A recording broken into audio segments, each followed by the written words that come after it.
This video is sponsored by War Thunder. You alright, Ludo? Yeah, I was just sweating my absolute tits off on Arrakis. Yeah, I've become clinically obsessed with Dune Awakening. The most I've been in the longest time, but as much as I truly adore this game, I have some major worries about it. Fixable worries, but oh yeah, we'll get into it, but first, put this on. Ooh, that looks good on you. Well, now that you've got your own piss drinking suit, let's get moving. Now, I want to preface this by saying that I didn't like this genre at all. I found a lot of the tedious farming, survival food and water management laborious for very little personal reward. I got why other people enjoyed them, but it wasn't my bag. But my time on Arrakis changed my mind completely. But why? What makes this game so different? Because at face value, it's doing a lot of the same things. You build tools to mine successive ores, to craft greater items to get more minerals, taking you deeper and deeper into the map over time. And this is then explored further by the rarer resources being located further away, needing vehicles to be made to weather that journey, like aluminium requiring a bike or a buggy to access beyond the Great Wall, or atop spires that requires ornithopters. And then along with this ore, items needed to craft these vehicles require players to engage with enemy camps, research bases, and at its endgame, required PvP areas, meaning that to progress, the player needs to interact with the majority of its systems. Well, yeah, there's nothing really revolutionary about this mechanically for the crafting. Largely, it's still just a tried and true formula for the genre, so why do I suddenly care about this game in particular? Well, the operative word there is care. The world Frank Herbert created lends itself fantastically to being interpreted into game mechanics. The desert planet of Arrakis translates perfectly into a survival game due to its inhospitable nature. The immense scarcity and value of spice and the arms race for its harvesting translates beautifully into a player-driven extraction shooter, which this game's entire endgame is centered around. Its hierarchy of classes, the Bene Gesserit's use of the voice, Mentat's study of logic and precision, Holtzman's shields that cannot be penetrated by fast-moving projectiles such as bullets, gives a perfect excuse to engage with melee combat or craft more powerful weapons to circumvent this. These have all been translated into selectable classes to hold true to their narrative origins and explored via gameplay. And because all of its mechanics are so intrinsically connected to its narrative, Dune Awakening makes it a lot easier to care about the narrative being presented. And because I care about the world, I then care about surviving in it, which is crucial when it's the primary mechanic being explored here. It's not just fending off some zombie-adjacent goons while I chop down some trees, it's a communal fight for survival. And the biggest thing that drives that is water. Water, as you could expect on a planet made up of your mum's belly button dust, is extremely scarce, which makes it incredibly valuable. Going back to good old Frankie's brain, he thought up ingenious ways the culture of this desert planet would gather water from dew harvesters to suckle the moisture out of the nighttime air, or these suits designed to repurpose bodily fluids. Oh yeah, that's a Fremen Death Still. It's designed to rapidly siphon moisture from corpses, which I had to collect myself. Yeah, I'd think about getting down too. Drinking one's own secretions and defiling enemies seems extreme, but in reality is justified because of how offended this planet is at your very existence. But before we get into the nail biting, how about some air fighting with today's sponsor? This video is sponsored by War Thunder, the most comprehensive vehicle combat game ever made. Take command of over 2,500 vehicles ranging from biplanes and armoured cars of the 1920s to the fighter jets and main battle tanks of today. You enjoyed flying ornithopters in Dune Awakening, right? Well, oh boy, are you gonna flip your nut at the realism of War Thunder. Not just with the way the vehicles control, but also how they can be destroyed. Every vehicle is intricately modelled down to its individual components like its engines, fuel tanks, weapons and crew, all susceptible to damage or disabling from enemy fire. So join a worldwide community of over 70 million players in War Thunder today, free on PC, PlayStation, Xbox or mobile devices now by using my links in the pinned comment below. New and returning players on PC and consoles that haven't played in the last 6 months will also receive a massive bonus pack across all platforms that include multiple premium vehicles, the exclusive vehicle decorator Eagle of Valor, and more. Available now for a limited time only, so hop to it. Alright, now we're back on Arrakis, Ludo. You gotta be a little bit more careful, yeah? No, not because of random sand bandits. You gotta watch out for the very concept of cosmic ray. Alright lad, watch out. He's a bastard. If you're not mindful to stay in the shadows while he's out, he can dehydrate you to the point of death if you don't use your precious water resource, which, can I remind you, is used to craft nearly everything. And yes, the still suits can help with this, but sipping your own mellow yellow ain't gonna do anything when going for an evening stroll personally angers a sand-huffing freight train.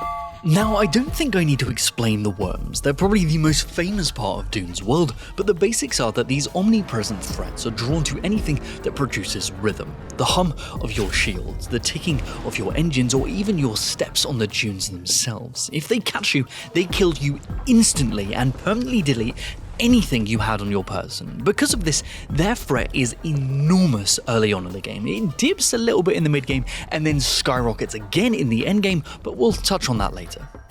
Firstly, early on, making it across these large expanses of dunes between safe rocky outcrops on foot is incredibly dangerous if not planned out correctly. A lot of my friends have met their demise by underestimating these cylindrical bastards. But as you progress into the mid-game, vehicles you obtain allow you to outrun their aggression, and yes, aspects like drum sand and quicksand have been put in place to create new threats for your vehicles, but this is quickly circumvented through your gathered knowledge and completely avoided when you obtain an ornithopter. These vehicles aren't completely safe though. They can also be eaten by the worms, and periodic sandstorms will bombard the land to buff your vehicles down to scrap. Stop the talk! Prepare for the chafing! Destroying your precious vehicles and even your bases if you don't protect them with power. Everything on Arrakis wants you dead, and this ever-present threat is incredibly engaging and gives amazing opportunities to create Ludo narratives.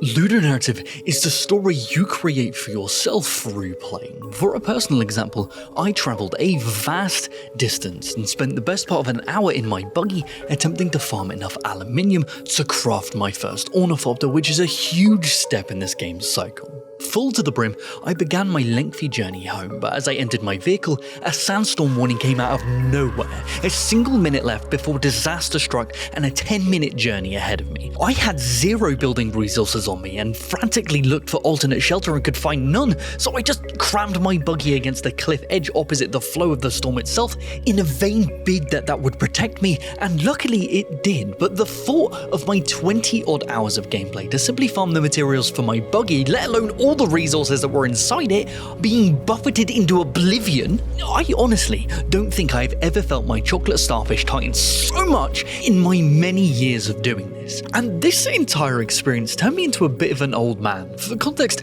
I set up the base for me and my friends and grinded by myself to get the first ornithopter so they could have an easier time getting what they needed in the future. And it became this joke that anytime someone else would make an orni, I'd say, yeah, well, imagine farming all of that but on foot. There's some real back in my day type shit. But on some self-reflection, this feeling is a weird sense of loss I felt for my friends, because building your first ornithopter might be the most incredible form of juxtaposition gratification I've ever experienced. I mean, I've made entire episodes on this technique. It's where developers will first make you feel weak for a prolonged period to allow power to have meaning. Going back to previous areas to dominate enemies that first gave you trouble is a basic example of this, but the ornithopters take this to a whole new level.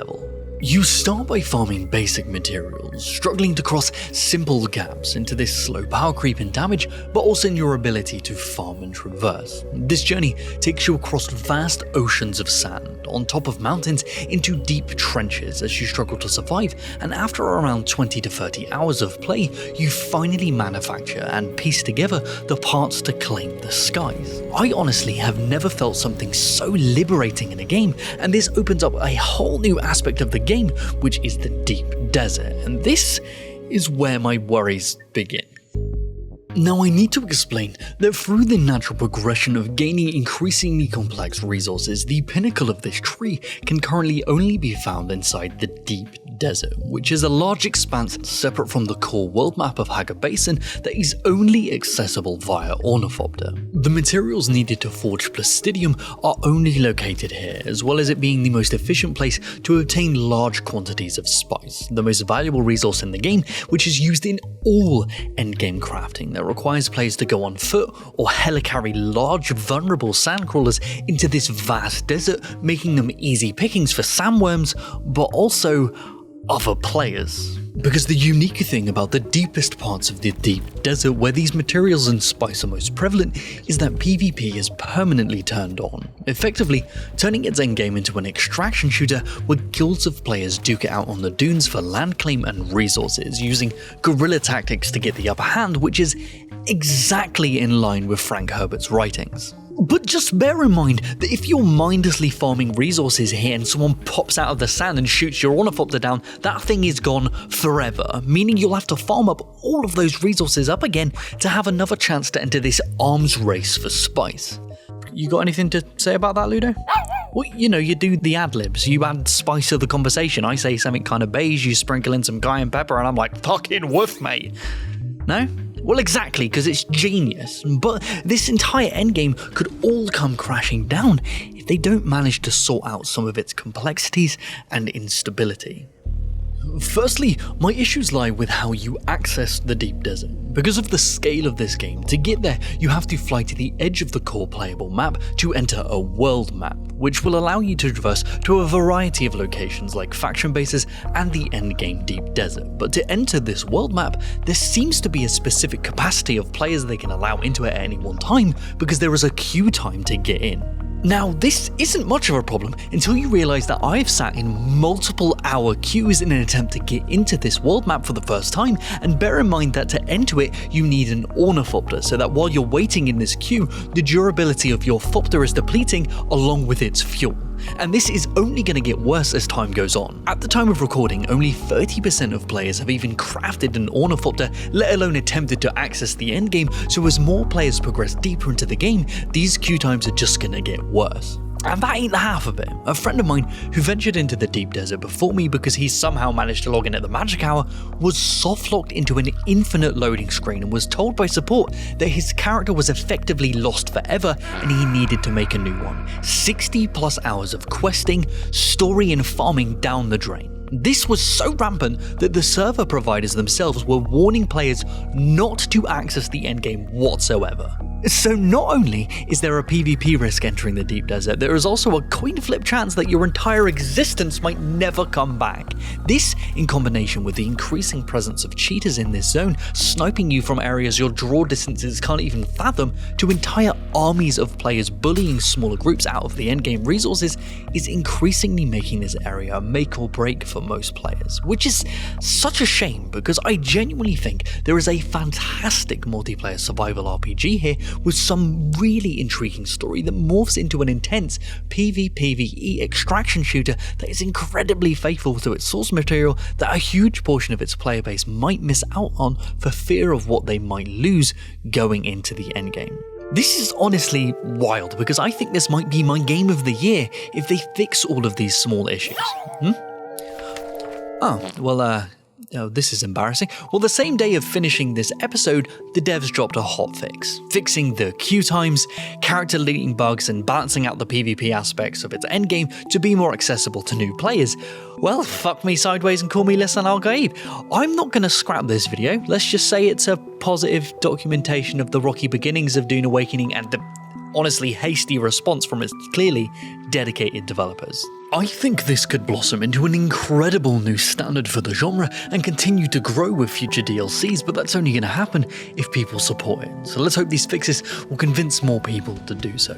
A big shout out to War Thunder again for sponsoring today's episode. Get off your bike, mate, and get in your biplane by checking out War Thunder today, free now on PC, PlayStation, Xbox, and on mobile. And use my links in the pinned comment or video description below to register. Those of you who are new or haven't played for 6 months will also receive a massive bonus pack across PC and console, including multiple premium vehicles, in-game currency, and more. Hello, it's me, Cosmic Ray, the revolutionary point for the solar system of Ray's Gaff. I don't like the people who live here and I want them dead. Mentat, more like it's mental how you can't count the blows I'm bombarding your larynx with. Lisan Al-Gaib, more like, listen here you pencil topper, get off me couch or I'll vaporise your knees clean off. Conan, more like I harken back to better days where I didn't blind myself off my own reflection off your bald heads. Bene Gesserit, more like, hello, where are all these psychic nuns coming from? Bye guys. Thanks to the wonderful patrons. I hope people have left before this point. Bye.